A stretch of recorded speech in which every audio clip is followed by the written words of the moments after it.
Welcome to Awake Women. My name is Lorraine Flaherty. I'm Alexandra Wenman. And I'm Andrea Cutland. And today we're going to be talking to you about transitions. And it's quite a big topic and various different areas that we can cover, but we know that all around us at the moment there are massive changes happening and people are moving from different thought processes. Some people are changing their lives dramatically.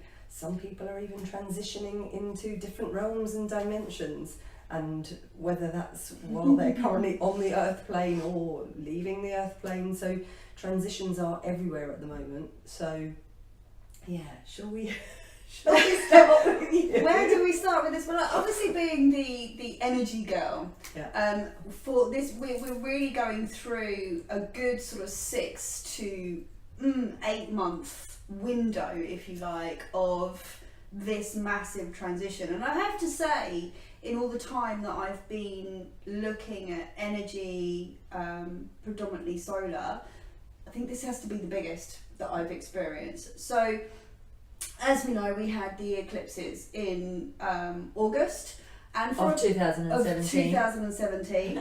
And leading up to that, sort of 3 months previous, was kind of like all the change. That's where it all started to begin, and no one was really aware of how big this was going to be. And now we're in of the end of October 2017.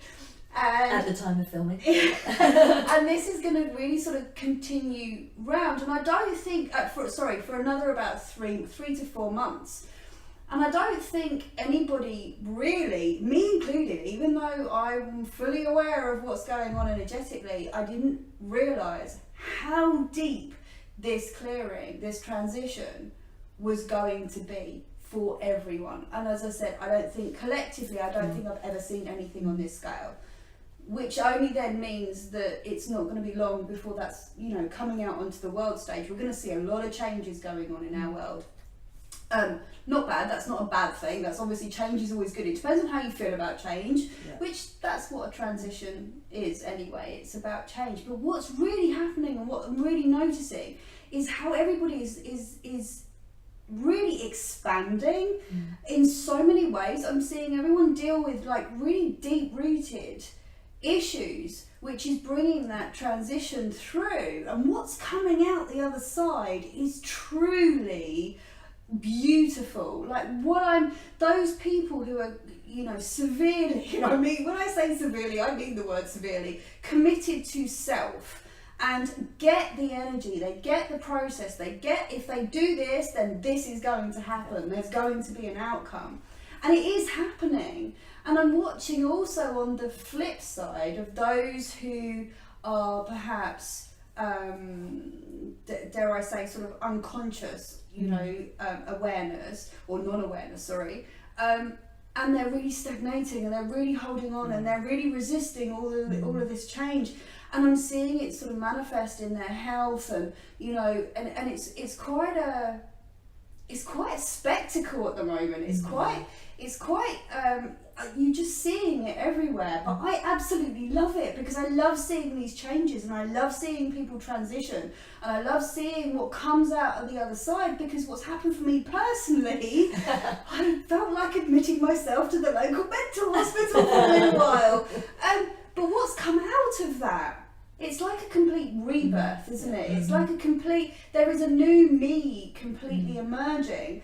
And my modalities and what I'm receiving, that's such an old word, what I'm remembering is phenomenal. It's incredible. And I just wouldn't believe in a million years that this could happen, but it just shows that when you are committed to transitioning, the space that's created must be filled. And if you are raising your vibration, the only thing it possibly can be filled with is the equal of that vibration. It's truly amazing, amazing. Yeah. It's incredible, isn't it? I was like thinking about Andrea's been writing the most incredible poetry. It's come out of nowhere last week, and like I honestly, I cannot. When the kids came home with poetic homework, I would go into meltdown. I would be calling friends and family, like, help me, they've got poems, I can't do it. Yeah. the poems I've just written, my first ever 2, blow me away. It blows me away. I mean, obviously, I write poetry and have done for a while, but whenever it happens, it's just spontaneous and channeled. Complete. And Lorraine does these incredible mandalas as well that are just coming through us, and I think it's like spontaneous creativity and spontaneous joy and spontaneous inspiration if you let go and let yourself kind of open to the shift and open to that transition. It's like another you comes through, right? It's like exactly all your gifts just come to the front. It's amazing. Oh, it's a crazy time. And then we've had this, both of us have been having this bizarre synchronistic shift going on, where I was teaching a precious wisdom workshop that Lorraine was at just before we filmed this, a couple of days before this, and as I was doing a healing with one of my students, suddenly I started to see everything in binary code, in like this green binary code, like the Matrix. Like I could see the furniture, I could actually see the chairs were code and the people were code, and everyone had different coding, and it was all green. And then I could see, as I was looking in at these glitches that I just started pulling out. I finished doing the healing, we had a tea break, and I checked my phone, and Andrea had sent me a message saying, "Don't ask me why, just visualize everything in zeros and ones like binary code." And I was like, what is going on with you? So I realized I'm starting to be able to look through it, see the glitch, and just pull it out. And then she's doing these amazing readings with it. It's just that's the crazy thing, because years ago I kind of learned binary by default. I failed maths at school, by the way. I like geometry. It was my ex-husband was studying to be a computer scientist, and he was like, "Andrew, can you help me with this?" And I never knew it was algebra. Anyway, started helping him with it, and I now know why that happened, because later on down the line I was going to start reading it as people's code.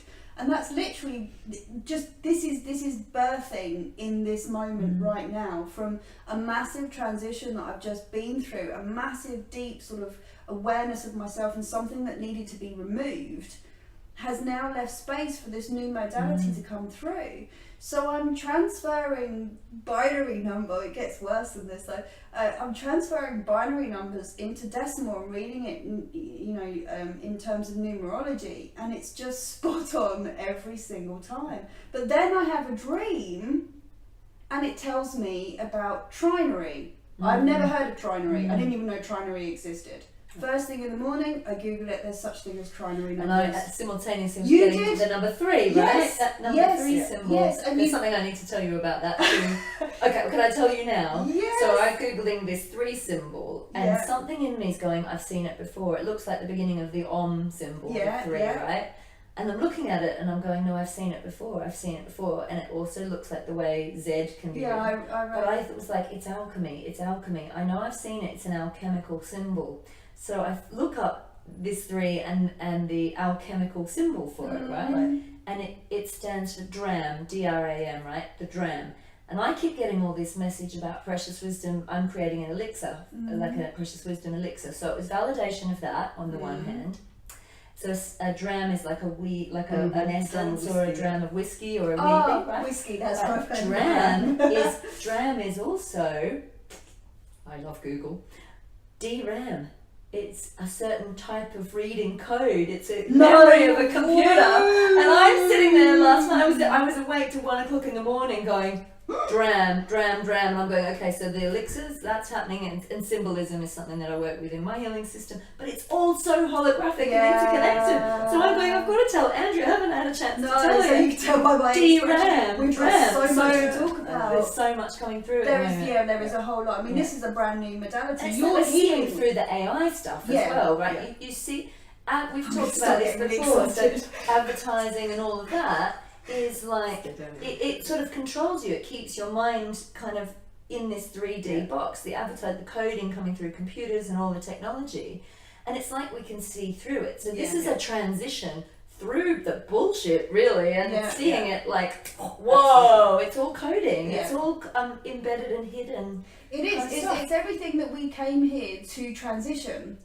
but being able to now see what it is that person, you know, I've been studying numerology, which obviously has like your life paths, karma lessons, all sorts of bits and pieces. But this is like a direct source. This is the code. It's like the veil that was placed. Everything that you are here to learn and to transcend is in your binary coding. Absolutely. And it's a layer. As I said to you, I was shown a soul energy walking through, and I thought this was the coding of the soul. No. This particular coding, the binary, is a layer. It's like the veil that was placed over it. It holds everything that you need to transcend in this lifetime. So now we have the ability to give you that direct information to rapidly move forward, because ascension at the moment is happening at such a vast, you know, so fast. Yeah, and we don't necessarily need to go into all the drama and the story and the pain. But I think, and I've said this for a long time with my clients, that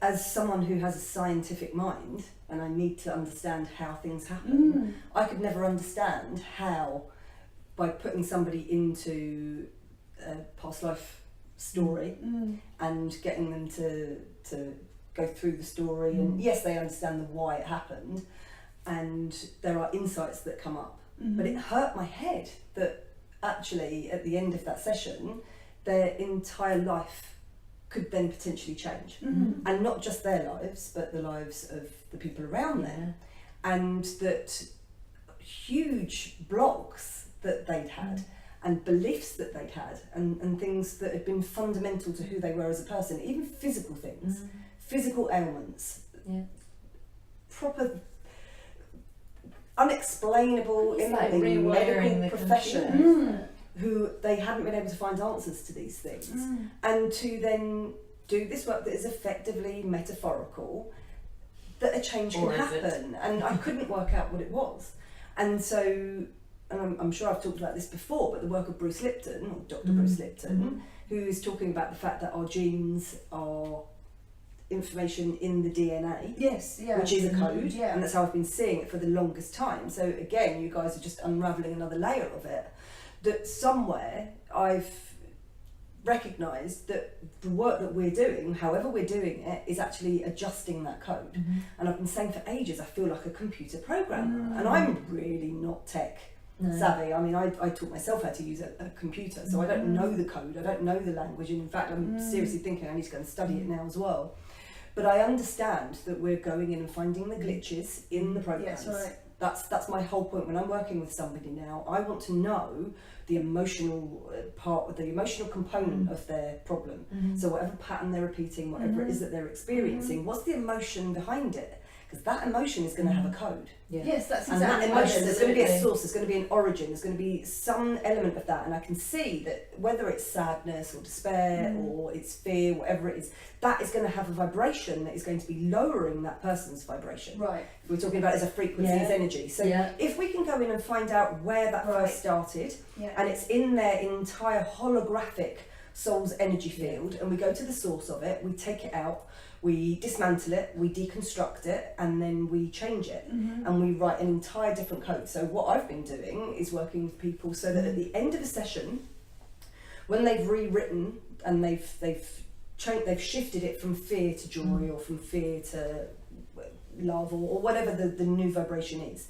So I had been, it's sort of spontaneously getting them to imagine stepping into that feeling that they want, or the feeling that they've recreated by changing this whole story, and getting them to see the new energy, whether it is joy or love or whatever, imagining it as a colour. And of course, as we know, colour is part of that code. Okay, colour, sound, it all has a vibration, it has a frequency. So there's the different octaves, you know, if you look at the musical notes and the musical scales.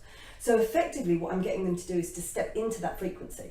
They're stepping into that vibration, they're stepping into that code, and then I get them to imagine that they take a handful of that energy, okay, which is effectively this new version of the code, and squeeze it down so it forms a beautiful crystal, which is emanating that new frequency, the new code, and then place that in their heart center, so that then becomes part of them, so that is then embedded into their cells, which is effectively, in my mind now, it's rewriting that code. It's replacing the old glitch. So as you're going in and taking it out, I'm kind of just doing it in a different way. Yeah. So that then goes in and is replacing the old code, the old frequency, so that instead of the rippling bit that's sadness or despair, they've now got love or they've got joy, which rewrites the language. And then it radiates out to all. And then that radiates out. So then that is affecting, they're then emitting that frequency.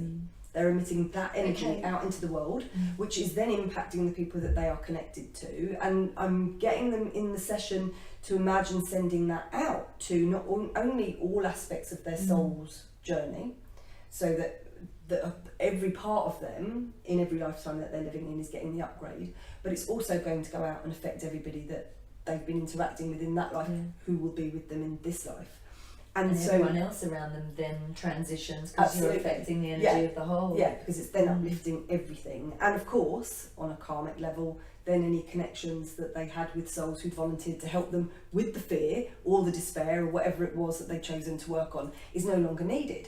So it's literally like cancel, clear, delete. It's so all of that vibration that was connected through their web, through their grid of all those other souls, that's gone. And everybody then has permission to do the joy, the love, or whatever the new frequency is.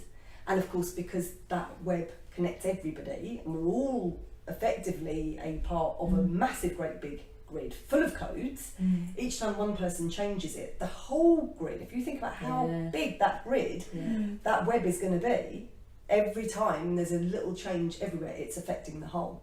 And it's also, you know, we can actually start to see now in this way that there is no separation between science, mathematics, spirituality. It's music. It's music. It's science. It's maths. It's all of it is part of the whole. It is a holographic matrix, really, when you look at it. And we've just come back from Ibiza where we did a retreat, and part of the thing that we did out there, and I'm sure that some of the delegates thought that we were just doing a jolly, but we absolutely categorically weren't. There really was a point to it. But we had people painting and singing and dancing and raising their vibration and lifting up into a more joyful, loving state. And there was such an energy of love for everybody.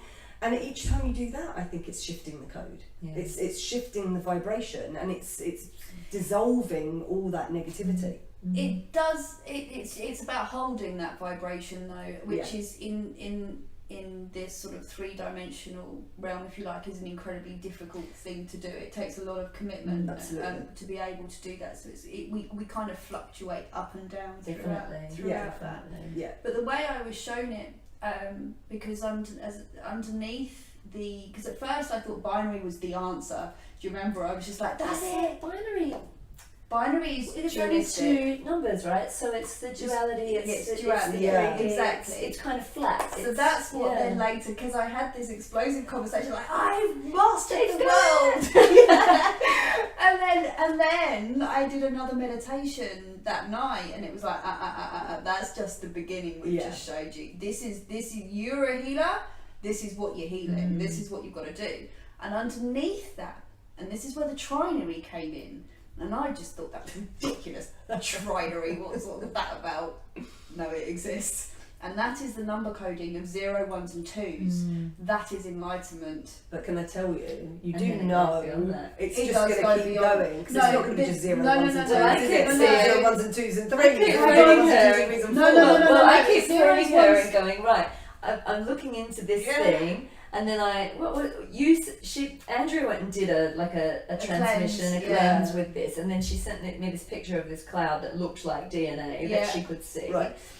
And then when I looked into the cloud, I could see these, like I'm looking into the binary code, and then these whole numbers are just flashing up, like 4751, 321, da da da da. And this code, was it 2751 or something, or 2571 or something, flashed up 3 times, and I sent it to her and went, this is what I'm seeing when I look into that helix. And it was the number 6. It was the number 6. Right. And what's number 6 numerology? Oh, it's about the mother, the nurturer. It's above as above, so below. Thank you. Yeah. Microcosm. Macrocosm. And we've been seeing 6. Yeah, particularly everywhere. She went crazy when I said that's a 6. everywhere. But underneath I was showing 3 layers. There was the binary, the trinary, and then underneath is what you were picking out on, where is the numbers of 0 to 9. I haven't been told what that is. Yeah, that's what I'm saying. There's got to be an Yeah, extension to I it. was told that the Quinary?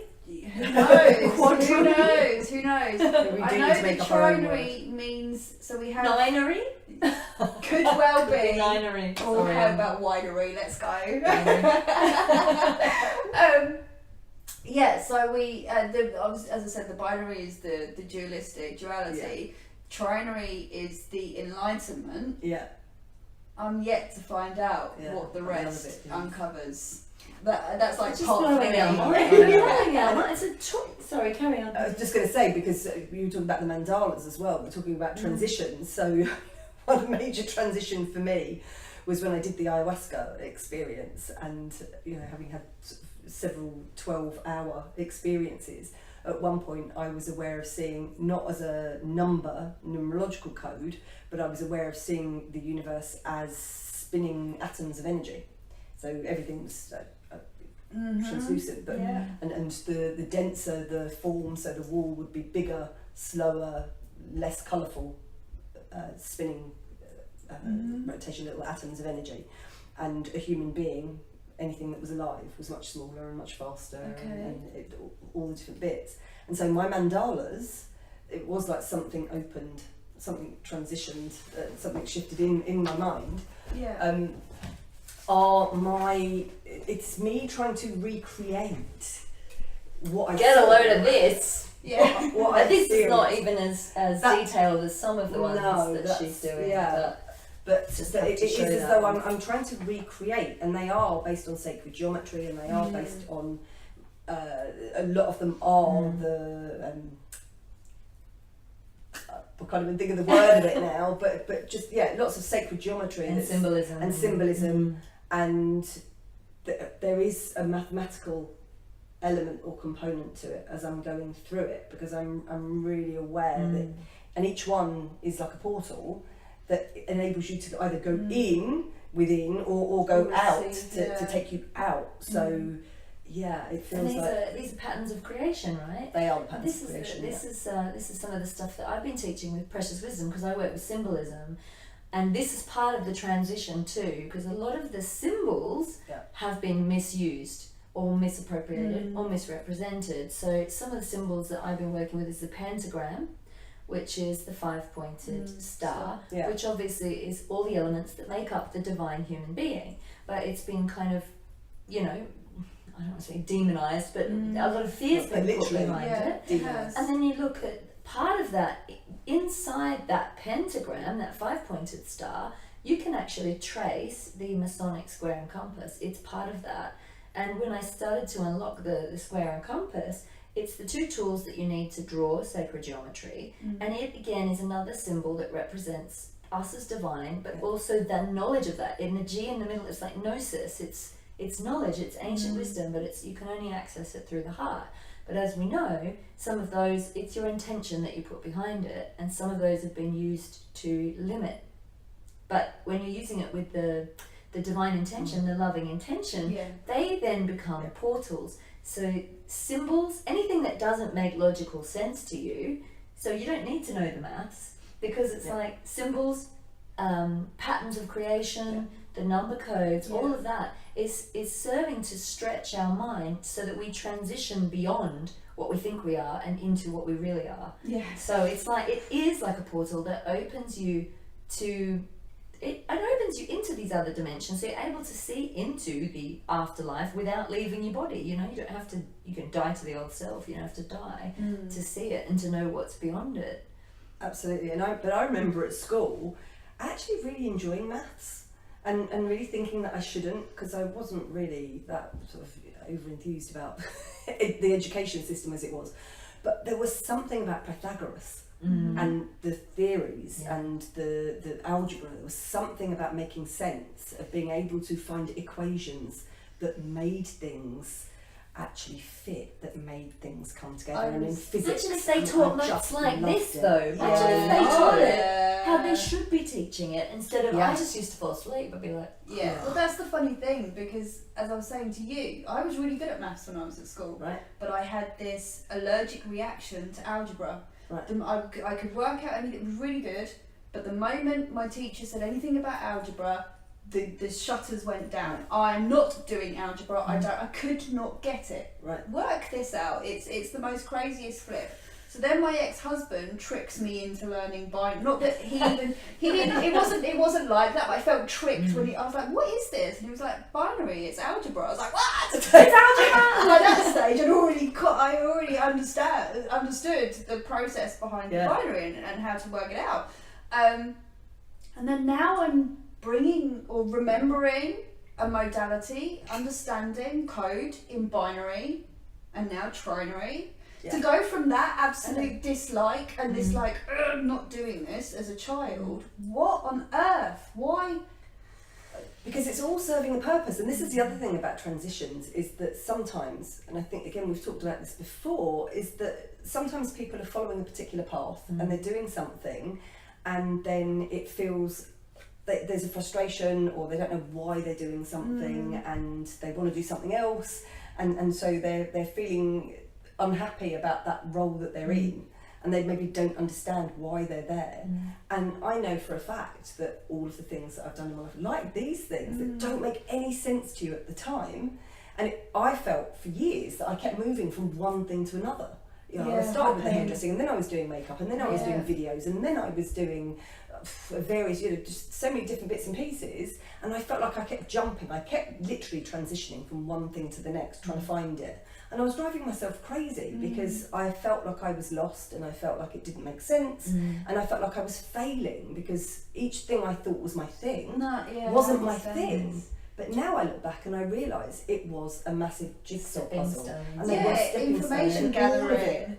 All of it was relevant. So even for people watching, if you're in a space where you're stuck and you don't know where you're going next, just take a moment to value and appreciate where you are, and think about what it is that you're learning from that experience, and learning to be to enjoy that at the fullest, and make the most of it, even if it is something that might not be what feels really the best, or what you doing. really want to do. Take a look around at the people and the things that are happening around you to see what you could be learning, and question, so why am I here right now? What can I learn from this? What am I going to get from this?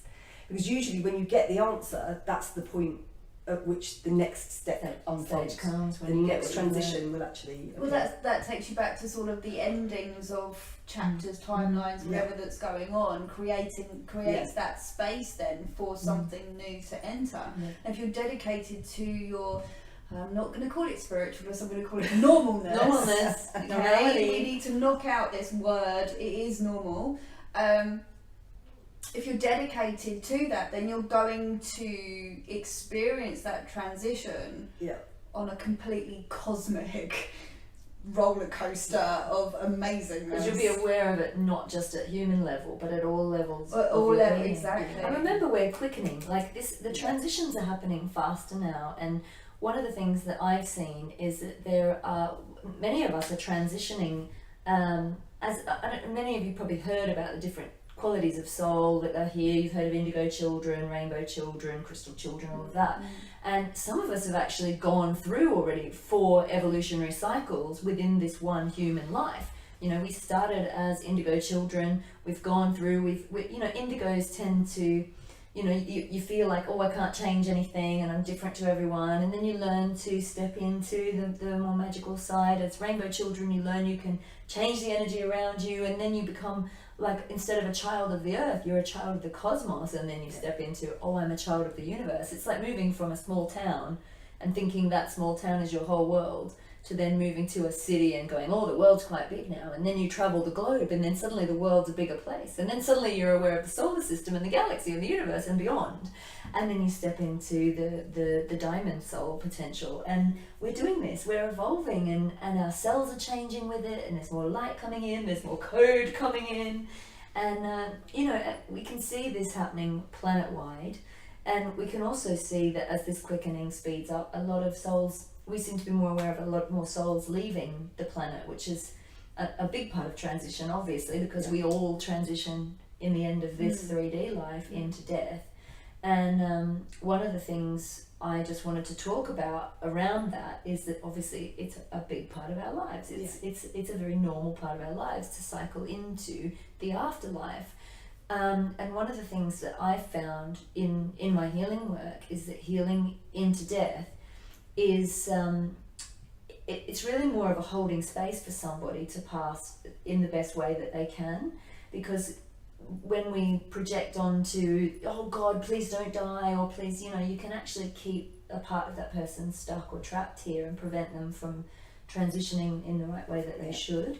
So one of the things that I teach is the importance of just holding unconditional love for that person, which is hard as a human to let go and to not try to put our hopes and our dreams and our wishes onto that. It's difficult when you lose somebody, but when you come into that space of trust, then the coding then opens up, and it kind of opens a pathway to to cycle wherever they need to go. Yeah. And we were talking earlier about attachments as well, and about the fact that so much of what we're here to do is to be able to step into unconditional love.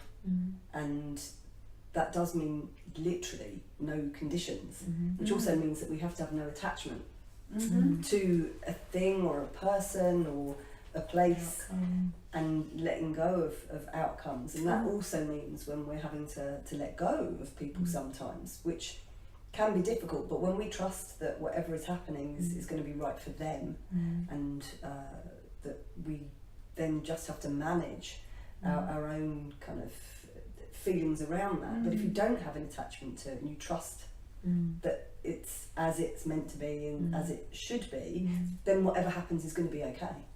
And as you start to transition into your higher consciousness, you'll be able to feel and see, because all of us are having these natural innate gifts waking up. We can feel and we can see and we can know that you don't end.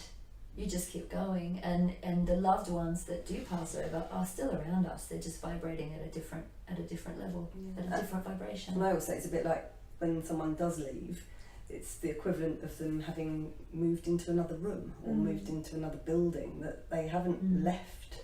It's like a big party on the other side. It's like a birth. So we can still speak to them, and it just means that it doesn't cost you anything in a telephone bill anymore, because you can speak directly.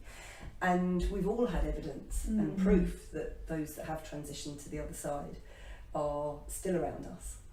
It's not proof, is it? It's just it is. It just is. Yeah. But obviously it's easier for us because we've had experiences, and so for some people that may not have had it quite as clearly, where there are signs, where there are there are very definitive experiences that we've all had. And whether it is that we've had messages in dreams, or whether the messages come from the animal kingdom, so whether it's with, I think we may have mentioned in other shows about robins and butterflies that will turn up, and sometimes mobile phones. I had a very, very extraordinary experience quite a few months ago when I was feeling a bit sad and a little bit vulnerable. Something was going on around me that wasn't great, and being human, I allowed myself to have that experience. But later on, when I went to check my phone, which had been locked in my bag, it was switched off, or the lock was on, and when I took it out, a text message had appeared, as though I was sending a text, and it was huge. It was really long, and when I scrolled through it, I mean, I nearly keeled over, because a lot of it was gibberish, things that didn't make sense, but it was broken out into sentences. So again, it was almost like this weird code. But as I scrolled through, the name of a very, very dear friend of mine who passed a few years ago suddenly appeared, and he had quite an unusual name that I'm not going to mention here. But and his email address came up. And then a couple of lines later, it was his email address. And then later on, it said something like vulnerable, it's okay, safe, all these really it was amazing, wonderful, kind of reassuring things. And I in my logical mind, tried to think, okay, my phone might have stored an email address. So if something had hit the buttons, sometimes it will go back to the last call that you made. You wouldn't have copy and pasted his email address. And but he passed so many years ago that on that phone, that email address would not have ever been used. His name, why would his name suddenly appear in all of this? And I asked, I don't know how many people, I kept showing it to people and saying, can you give me a logical explanation for this? How can this happen? And the only explanation that we had was that this had come somehow from spirit. Yeah. That this was him, just letting me know that he was there. And he was a scientist, he had a PhD. And so he was pretty smart, and I know that if anybody was going to find a way to communicate with me using technology from the other side, it was going to be him. There's probably a binary on the other side. That was binary. Yeah, but it was using letters. Language. It was letters rather than numbers, but it was definitely the computer's run on computer that. works it out in binary before it puts Translates it into the alphabet. Absolutely. So. Oh, good fun. Yeah, it was incredible. It's just amazing. My mum has a clock at home as well, and it was my grandma's clock. And this clock chimes every time there's a death, or there's going to be a death. Right. Every time there's going to be a birth, the clock goes. Yeah. And we've known when someone's going to pass over, and it always happens that either a baby is born or somebody dies. Yeah. So a transition. It's a transition. Yeah. And my grandmother, who I've done a fair bit of work in holding space for people healing into death, and my grandmother, who's around me a lot as a guide, she works as like a spiritual midwife on the other side. Yeah. So she's always there on the other side of the bridge to help hand these people across. Yeah. And I've seen her there. She used to love making tea, and she'd do this tea ceremony with the tea cozy. I could see her there in a little penny making tea for everybody and having a great old time. But it was her clock. And I just love that, she's given me this information of, it's almost like this little, I'm ready for the next one. And through. And actually, I'd just like to mention at this point that a very good friend of mine has written quite an amazing book, which is actually called The Soul Midwife. Oh, yes. So Ursula Benjamin, and it's a really good book. So I highly recommend that anyone that's interested in that takes a look. It's a very intriguing book that weaves in lots of sort of, in a way, real events or real people, and it's in a way about helping people to move transition. Transition. On that note, maybe we need to transition to the pub. No, so we keep talking about going for wine and everything. We're not that kind of spirit. But anyway, it's really interesting. There's so much of it going on. It's worth, I think, at this stage, if you're watching this video, just to tune into where you're at now and have a look at the person you were a couple of years ago, 5 years ago, 10 years ago, and just, we don't seem to notice ourselves changing, do we, until we kind of sit down and go, whoa. Yeah. Like when I look at the person I used to be, I'm like, not a different person, but I'm more of myself than I think I've ever been now, and I just want to keep transitioning and getting. It's like an alchemy, isn't it? It's a purification almost of coming back to our true selves and honouring that process. And when you honour what's falling away, always it cycles back. We're cyclical beings, so always something new, but it's like a spiral. It's not a circle. It's not going. We around. don't want circles. It's not going around in circles. It's definitely. spiraling. It's an upward spiral. Yeah. It's wonderful. Even if you want to go down the spiral, it's very handy. And sometimes we do have to go down in order to learn, so that we can come back up again. Yeah. Absolutely. Do love a spiral. Oh, love a spiral. It's very divine feminine. And of course the spiral, I see the spiral as maybe the light is here and the shadow is here. So as we start, it's quite small as we're learning, but the higher we evolve and the more we step into the light, the bigger it gets. So we spend more time in the light. So there's the nice plateau where you're coasting and experiencing it and getting the good stuff. And some people can stay in that space where it's all nice and it's all good, but if you want to continue to grow, then you've got to be prepared to go face the shadow, and it's going to get deeper and darker and messier. And then once you've worked through that bit, then you move up to the next level and the next level. So we have a choice. And so you can get to a place where you feel comfortable and decide you don't want to transition anymore, that you're quite happy with your knowledge and with your life and what's going on. Yeah, all right. That Some of us don't have that necessarily, but I think that's because we are fully committed. Is it? Yeah, I think so. Do you actually think there is a thing such as like consistent stagnation? If you choose it. Really? If you choose it. How could you possibly do Because that? we have free will. I so don't we know, I don't just have kept to. seeing the Fibonacci spiral and thinking, oh, and you're getting closer and closer to the divine no matter what you do. But So- I'm not necessarily talking about us, because we came onto the planet Yeah, totally but committed have to you ever keeping met growing anybody and evolving. that can Yeah, there are- really? Yeah. I'd like to meet one just so I can have a conversation. There have definitely been throughout my lifetime, for whatever reason, some people You can that tell me down the pub later. but people that just want to be Don't want to change. here, Yeah.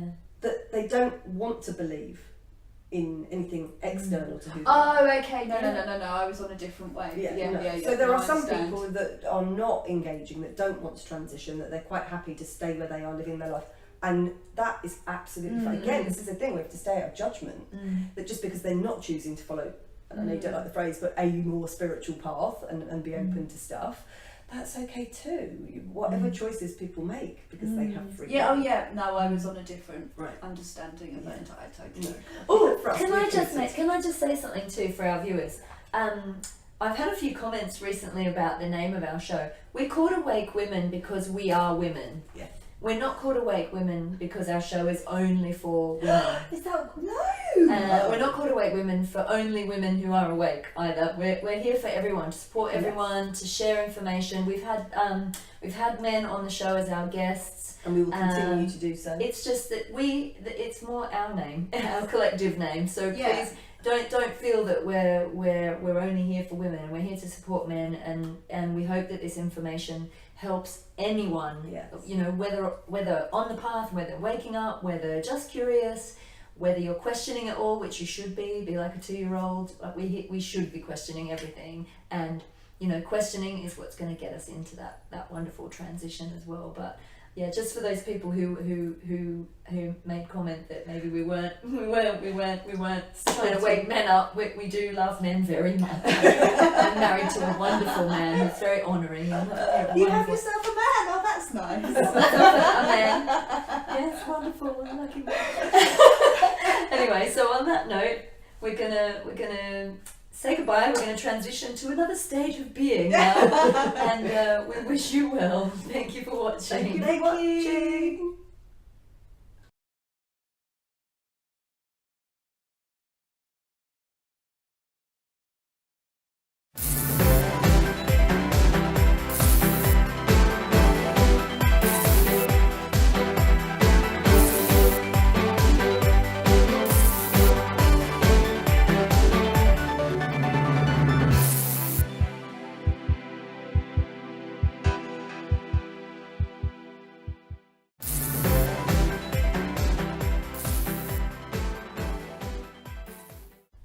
And welcome to Awake Women. My name is Lorraine Flaherty. My name is Alexandra Wenman. And I'm Andrea Cutland. And today we're going to be talking about the topic of transmissions. Transition. She just The transitioned transmissions of mid-sentence. transitions. Start again, shall we?